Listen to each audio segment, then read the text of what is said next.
ஞானேஷ்குமார். அவர் எத்தனாவது நபரு? 26.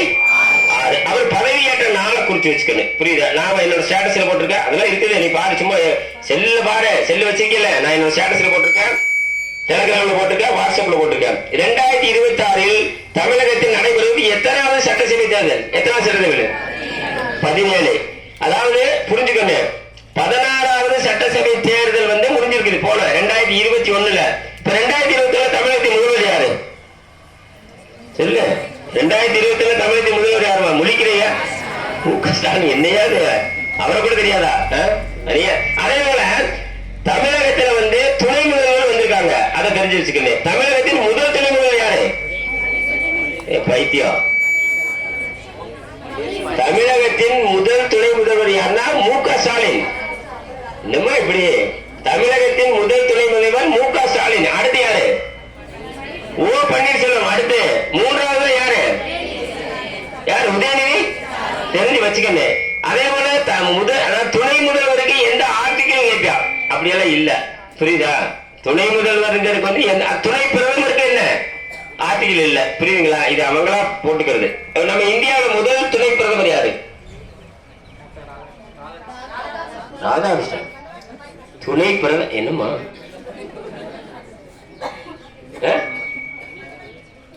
Very good, Vallabhbhai Patel. புரியுதா? என்ன ஒண்ணுமே தெரியும். எப்படி சோத்துக்கிட்டே போய் சும்மாவே மனசாச்சே இல்லையா உங்களுக்கு?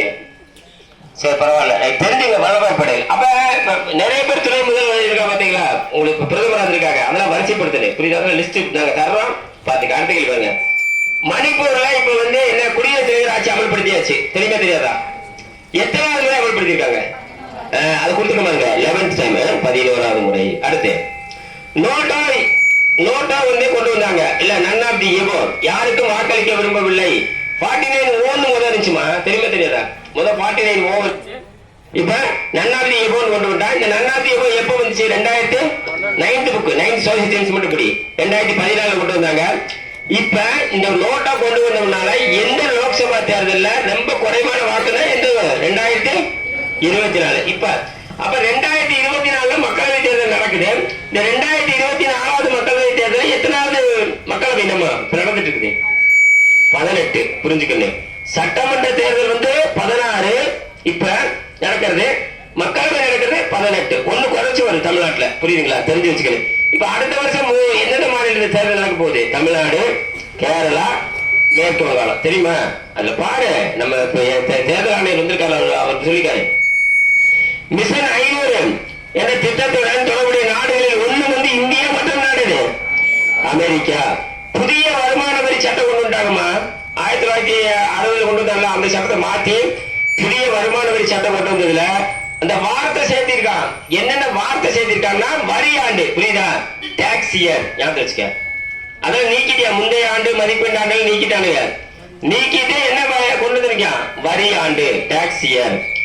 18வது மக்களவையில் உள்ள 543 மக்களவை உறுப்பினர்களில் அதிக பெண் எம்பிகள் கொண்ட மாநிலம் அது மேற்கு வங்காளம். தெரிஞ்சு வச்சுக்கணும். சரியா? அப்ப என்ன பண்ணா 18வது மக்களவையில அதிகமான பெண் எம்பிகளை கொண்ட மாநிலம் எதுன்னா இது. இப்ப டெல்லியில எலெக்ஷன் நடந்துச்சு, உங்களுக்கு தெரியும். டெல்லியில சட்டசபை தேர்தல் எந்த கட்சி ஜெயிச்சிருக்குது? பிஜேபி ஜெயிச்சிருக்குது. பிஜேபி ஜெயிச்சு யாரு முதல்வர் வந்திருக்காங்க? ரேகா குப்தா வந்திருக்காங்க. அப்ப என்ன? இவங்க யாரு? 4வது பெண் முதல்வர், டெல்லியோட 4வது. அப்ப முதல் யாரு? சுஷ்மா. நம்ம போட்டுட்டே இருக்க டேலா பாரு, சுஷ்மா சிவராஜ். அடுத்து யாரு? ஷீலா தீஸ். அடுத்து யாரு? அதிசி. இப்ப இவங்க ஆம் ஆத்மி. இப்ப புதுசா வந்து யாரு? ரேகா. அதே போல டெல்லியோட எத்தனாவது முதல்வர்? ரேகா குப்தா டெல்லியோட.